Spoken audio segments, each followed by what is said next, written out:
We have here a turn of the century Buffalo drill press, and I'm going to see if I can drill a hole fast enough to make a short. With a Harbor Freight drill bit. Yes, with a Harbor Freight drill bit. Okay. So there's the drill press.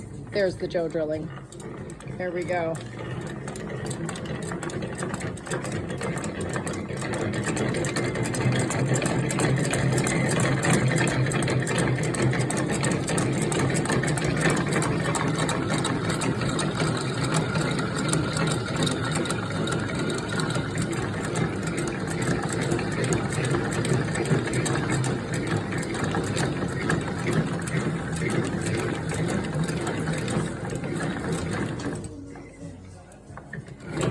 Oh!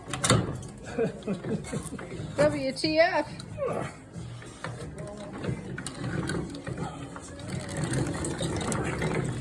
Looks like a hell of a workout to me, but I'm just holding the camera. That's why they probably didn't mess with blacksmith's sons back then.